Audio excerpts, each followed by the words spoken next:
Hey everyone, welcome back to Mark Loeffler Experience. We got friend of the show, Josh Doyle, and soon to be new realtor, Josh Doyle. He's apparently God's gift to investors coming on board at the Catano Loeffler Real Estate team. Yep. So if you guys are looking to invest in 2023, reach out to Josh. We're on the street. Yep. Yeah. Topic of today's video, speaking of 2023, is top 5 tips for new investors in 2023. Let's get into it. So Josh, what do you think the number one tip for investors going into 2023 are going to be? Okay, so the number one tip for investors going into 2023 is going to be to have your ducks in a row. So what does that mean? Make sure that your financing is in place, right? Yeah, you know where your capital is coming from, right? So Yep. are you going to finance the property? Are you putting 20% down? Are you using CMHC? Are you using private money? Are you using a line of credit on your home? Do you have cash saved? Yeah, 100%. Where is that money going to come from to buy the home, Yeah. right? Also, where's your contractor coming from? Have you, right? You know, contractors are slowing down, Yep. but they're not, I still know people booking out 4, 6, 8, 10, 12 months into the future. Like I just dropped my car off to get work done. Like I'm redoing, I'm going to resto mod Datsun, and I brought a guy there and he's like, oh, I'd like to get my car painted. And he's like, yeah, we can definitely take care of you next June. Know what you're going to do, know who you're going to work with, or, work with a team that can refer professionals to. 100%. Also, on a team is work with a team that knows the current market conditions, right? Like what are your rental rates in the market you're looking to invest in? Yeah. Rental rates have exploded, right? So are you up to date with that? Yeah, and definitely, what you should be doing is if you're looking to invest in a certain market and you're going to do long-term holds, you should be going out and looking at rentals in those areas. 100%. You should be, okay, I'm going to look and see, what condition they're in, what they're going to rent for. 100%. So you have a good idea of when you walk through a property, say, as is, I can rent for this, renovated, I can rent for this, stupid good renovation, I can even get this number, right? Absolutely. Number 2 tip, Josh. What do you think number 2 tip for everybody to invest in 2023 new investors? Number 2 tip is going to be find your tribe. Who are you hanging out with? What rooms are you putting yourself into? What events are you going to? Yeah, and I mean, this is the biggest thing. What are you going to do to invest in yourself? This is especially for new investors. There's so many different strategies out there. There's so many things you can do that find people who are actually doing it, who are investing in today's market, and figure out what they're doing and what's working for them. And honestly, it's just rip off and duplicate, right? It's just R&D, baby, R&D, rip off and duplicate. You don't need to reinvent the wheel. You have this idea, there's probably somebody out there or 100 people that are already doing this same strategy. You just need to go find that person. And you can never educate yourself enough. When you stop educating yourself, you're probably dead.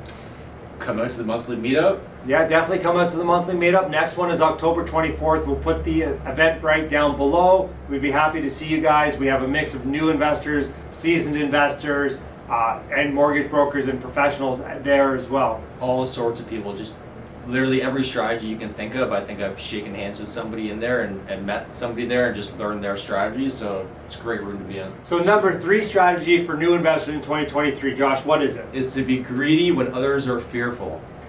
And what does that mean? Everybody's scared right now, right? Interest rates are up, prices have declined. Just everybody's scared to buy because prices are on the decline. So, take advantage of that time in the market.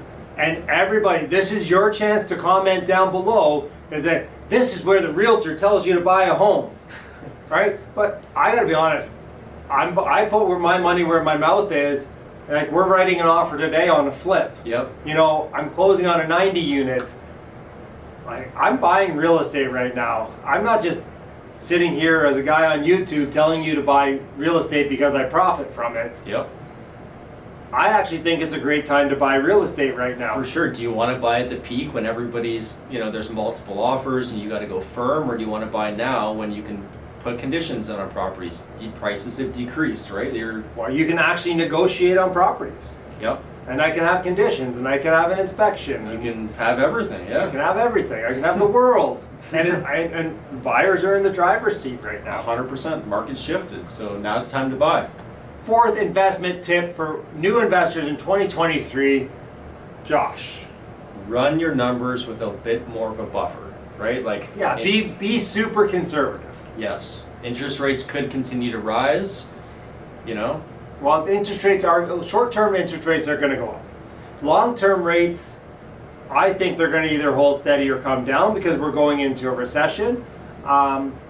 But barring that, definitely short-term rates are going to go up. So if you're borrowing short-term money, it's going to cost you more now than it did 6 months ago. yeah, If you're borrowing off a line of credit, again, it's going to cost you more than it did 6 months ago. It's going to cost you more in 3 months than it does right now. and it might cost you more in the short term, but prices have declined, right? So that's just part of doing business. That's right. And when you're being conservative too, it's not just on interest rates, it's maybe factoring maybe a bit of a higher vacancy rate or maybe some lower rents. I don't see that happening in the future, but you never know. And if you're flipping a property, like we were looking at a flip today and we ran numbers $50,000 less than what we conservatively think we can get on the property. And we said, well, we can still make a profit, Yep. $50,000 less. Yeah. So, is it an okay deal? And it's like, well, it's an okay deal if we get it $50,000 less. It's a better deal, obviously, if you get another 50 grand. 100%. That's a Yeah. great segue into number 5. Number 5, multiple exit strategies. Yes. Right. So If you're going to flip a home, maybe you're not going to be able to sell it in Yep. 3, 4, 5 months for what you need. So what else might you do? maybe we rent it out as a long-term rental. More money is made during downturns and times like this Great than in good times. This is when more millionaires are made. So who's going to become the next millionaire? Comment down below. Let me know if you're going to become the next millionaire. Anything to add before we jump off, Josh? Come out to the next investor meetup. It's always a great time. I've got a ton of value from it. So come out, shake some hands, meet us. Like I said, get in a room around people like us that know what they're doing and can provide great value and advice. And that's it. All right. Thanks, everyone. We'll see you next time.